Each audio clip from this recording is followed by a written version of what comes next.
I am Heidi Benjaminson, your host of Confidence Coaching, a podcast for mothers who want to stay calm, anchored, and like how they show up in the world.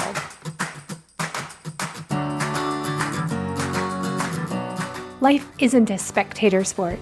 Success comes to those who show up every day with a pocket full of courage, grit, and a little sparkle. I'm glad you're here.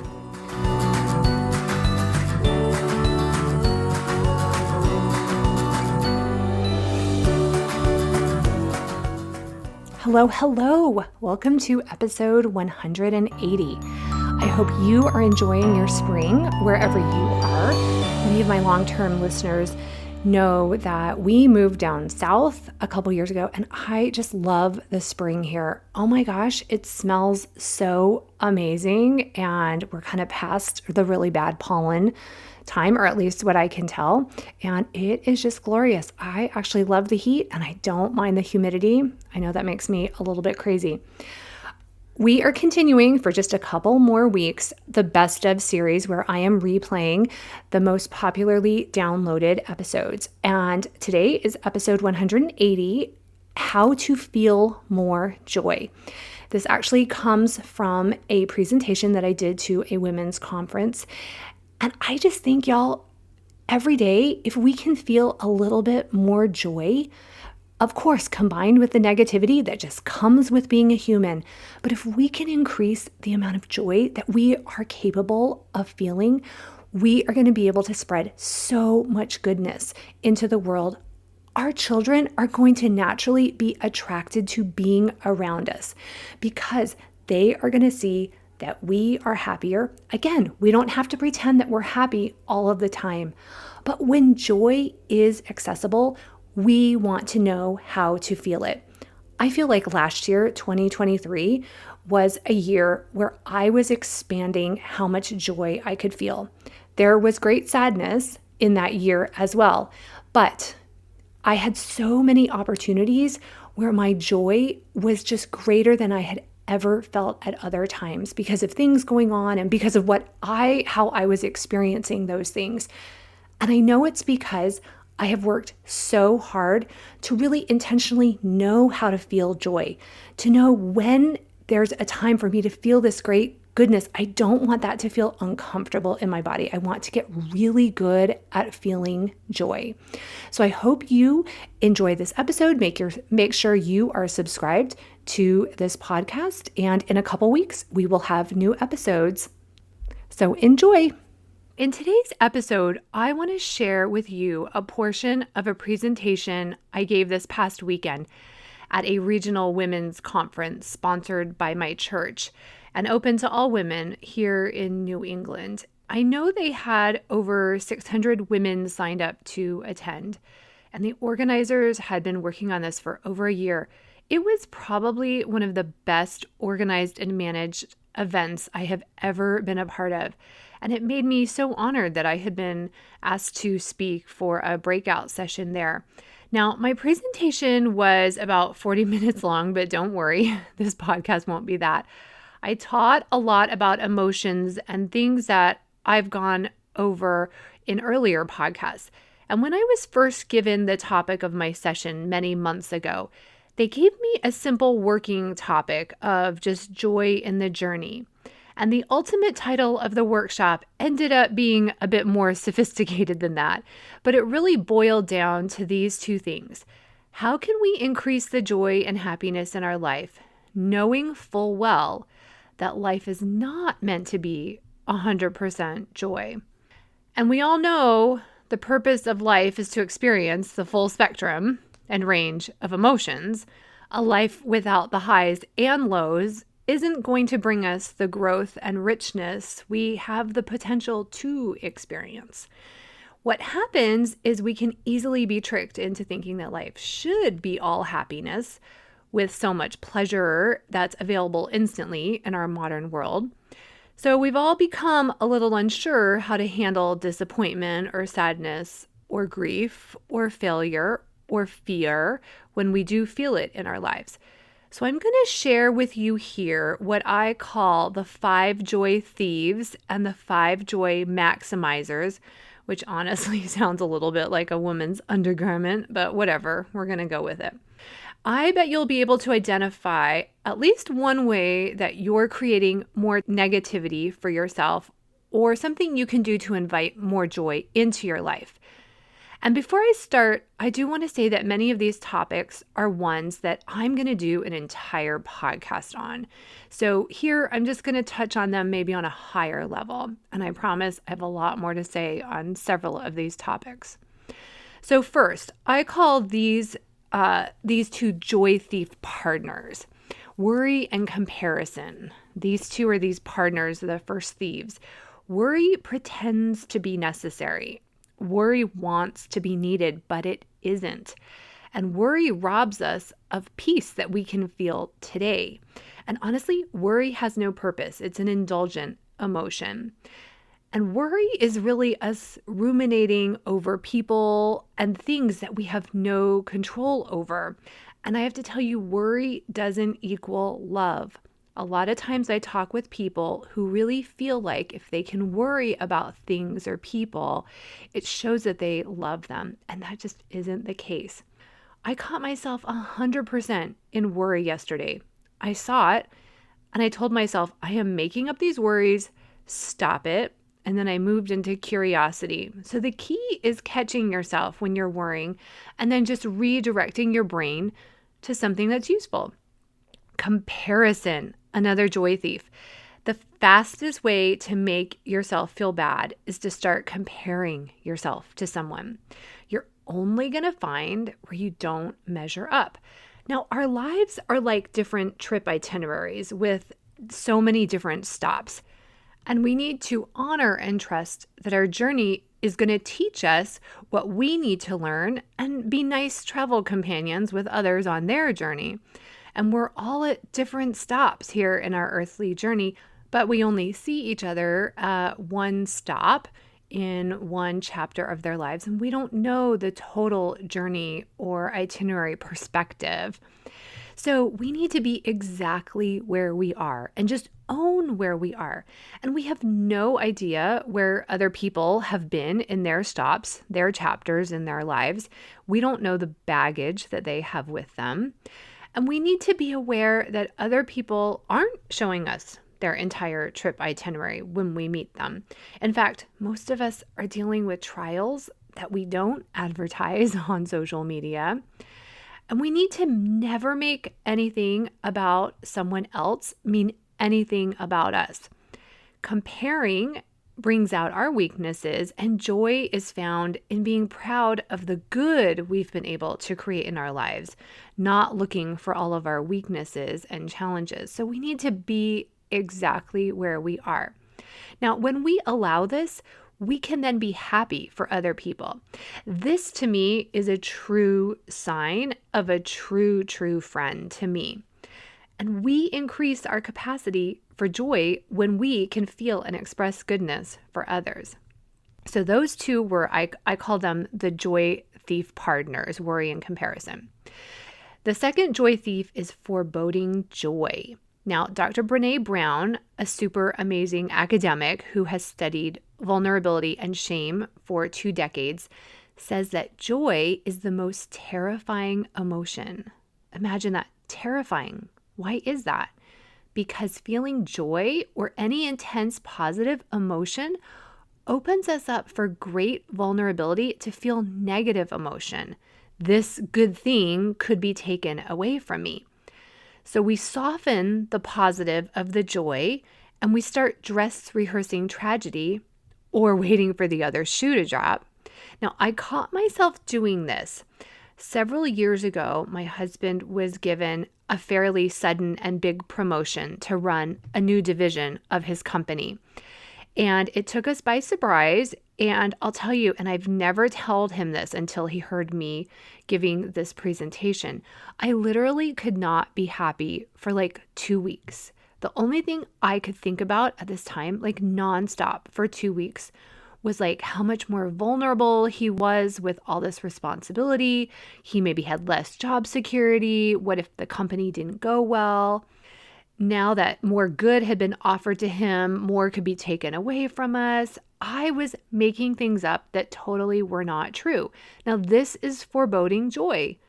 I was trying to dress rehearse tragedy, and it totally robbed me of the pride and happiness and excitement that I could have had during those 2 weeks. So watch your mind as you catastrophize, picture the worst thing possible to happen. It means that you're resisting a great positive emotion, knowing that it's opening you up for vulnerability. Okay, the third joy thief is perfectionism. And perfectionism is like armor or full body shields that we wear, but they ultimately do much more damage than the fake protection we think we're getting by wearing them. And I think they're very toxic to our development and connection to others. And perfectionism only distances ourselves from others, and it's totally based on us caring what other people think. It's really a false security. So embracing our reality, our warts and all, allows us to be more of who we really are. And the most successful people fail a lot, but they don't make their failures or imperfections mean anything bad about them or make them stop trying. They just know it means they have to try something else. So we really need to not take ourselves too seriously. I have a goal to admit where I am wrong or failed at least once a day. Now, today I'm sharing with you, I love my window boxes in front of my house, but guess what? My fall purple flowers have been dead for like 3 weeks, like dead, super dead. They're still in there, but just dead. I'm a terrible gardener. I like the blooms. I love flowers, but I don't really like gardening. I'm really not good at it. So there you go. I drive up to my house and I love to see the window boxes, but I am admitting I am terrible at the regular watering. Okay, the fourth joy thief is trying to control other people. Now, we think we can control what someone else is maybe thinking, how they're going to feel if we do or don't do something, how they're going to experience life, but we can't. All of the energy spent trying to do this is all in vain, and it takes away from the energy that we have to work on our goals and experience our lives. We then can't show up the way we want to. But we're responsible for our thoughts and emotions and actions, and we need to stand in our integrity. We are responsible for how we experience anything. And this reality helps us be better travelers with other humans in this life. We're going to see more ways to be kind and humble and generous. And here's the thing, we don't know what another person is supposed to experience in their journey. Lots of times we want to stop our children and others from struggling, from going through trials, from being sad. But what if that's exactly what they're meant to experience and what will make them stronger? So trying to control other people is us thinking that we know the right way to do things. And when we drop the control, we demonstrate also that we trust others to make the right decisions for themselves. And we can be much more loving and authentic. And we also don't blame them for how we feel. Now, the last joy thief is understanding clean pain and dirty pain. I have planned this as an upcoming podcast in and of itself, but here's a summary. This concept is amazing and really helps us handle trials and struggles in life in a much more mature way. So there are two types of pain we can feel. Clean pain is the pain we feel directly from an experience. So let's use the example that I'm let go from my job. I feel insecure about my future. I might feel a little rejection. I'm not looking forward to conducting a new job search. All the pain of losing a job. Now, in my presentation, I showed a slide of 2 sandwiches. One small with just 1 or 2 layers on the sandwich. And this is clean pain. It's like the layers on the small sandwich. But dirty pain was represented by a sandwich piled very high with layers and layers of items. These layers represent the pain and the negativity that we add to a situation. So the dirty pain of losing a job is when we say, oh, I am worthless and I will never find a job. No one will hire me. My boss hated me and my coworkers were out to get me. I might have to declare bankruptcy. So you see how the dirty pain adds more guilt and negativity to our lives. And it generally involves us judging ourselves and telling ourselves that something's wrong with us because of the clean pain. So watch when you think that you're adding layers to your pain sandwich. You're creating negativity. Okay, so now I have 5 tips to increase or maximize the joy and happiness in our lives. Now, first, learning to practice gratitude. This is going to be an upcoming podcast standalone topic as well.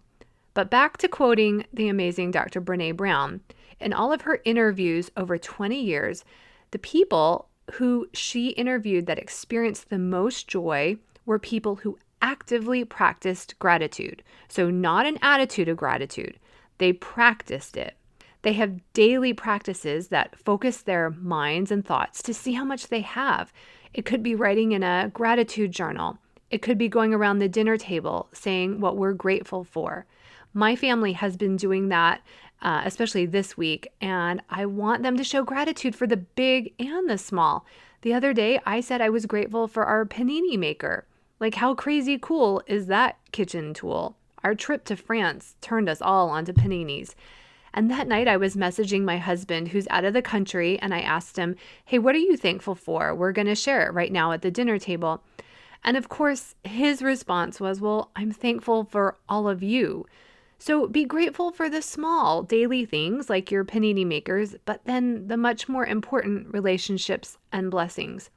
Now you find your practice, but this will focus your brain on the good at each stop in your journey, and it's going to actually allow you to create space in your heart and life to accept more good. See, the thing is, we receive more of what we show thanks for, and gratitude always comes before joy. Okay, the second joy maximizer is learning to become a watcher of our thoughts. So what do we think about our life? We need to develop an awareness for the emotions that we feel on a daily basis and what thoughts we are thinking that are creating these emotions. And honestly, this takes practice. It takes stillness and curiosity. I work with my clients on this in every single coaching session, regardless of what their goals are or their struggles. And my biggest breakthroughs have come when I investigate and identify the thoughts creating problems for me. So start to examine your thoughts. Do you see life as working for you or against you? Can you possibly see how the universe has been conspiring for you and you're exactly where you should be? I like to practice seeing my thoughts up on a whiteboard in front of me. I just look at them. I try not to judge them as good or bad thoughts, and I examine if the emotions that they create are propelling me towards my potential. Okay, the third joy maximizer, which follows nicely from being a watcher of your thoughts, is developing a sense of abundance. So do you always see the cup as half full or half empty? Do you only see scarcity in another person or a situation or yourself? Or can you focus on what's right about a situation? So what's your perception about yourself and your identity?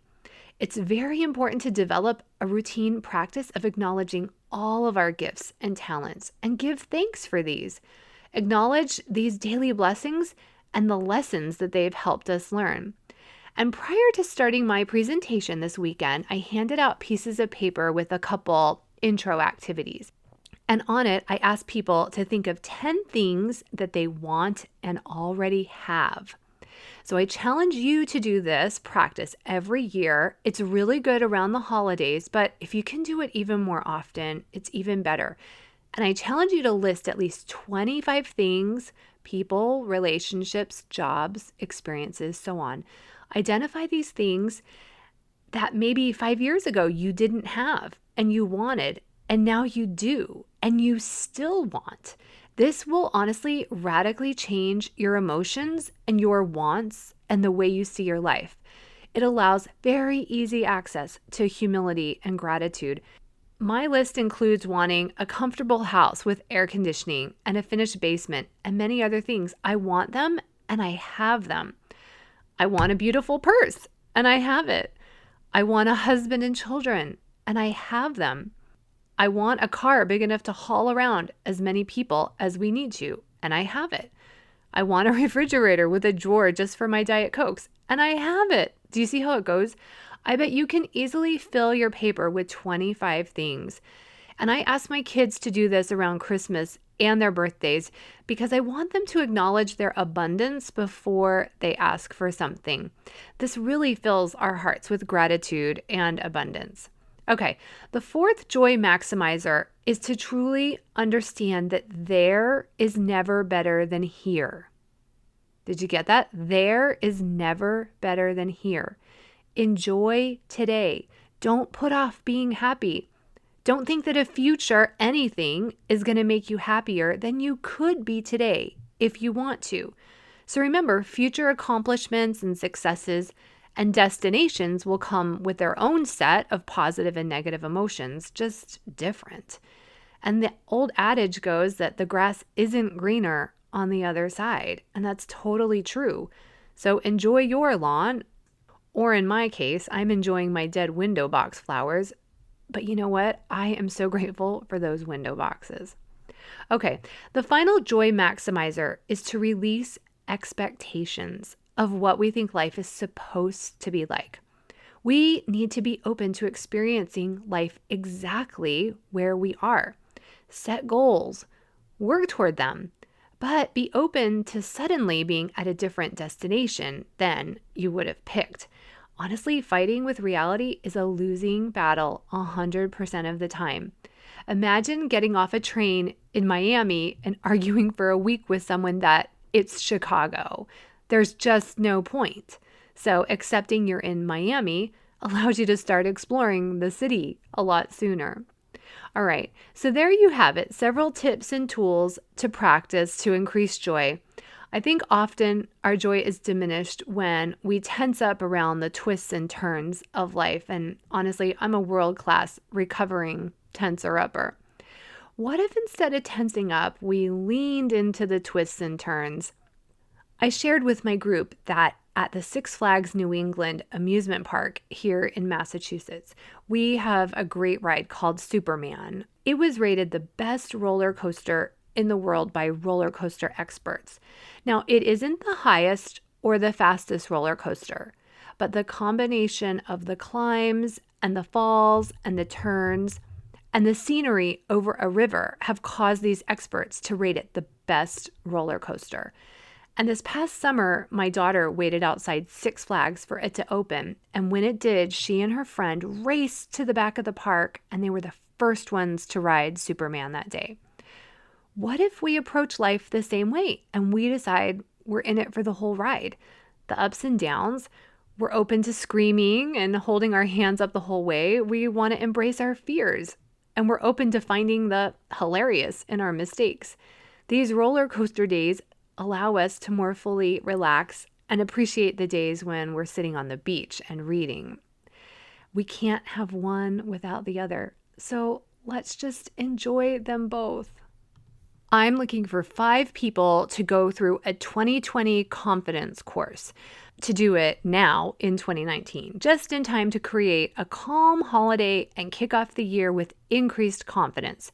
And I'm offering it at a reduced rate, so please message me through my website or email Heidi at HeidiBenjaminson.com for details, or you can check my Facebook page, Heidi Benjaminson Life Coach, and message me through that. Because when it comes down to it, happiness and joy feel better than any other emotion. Have a great week.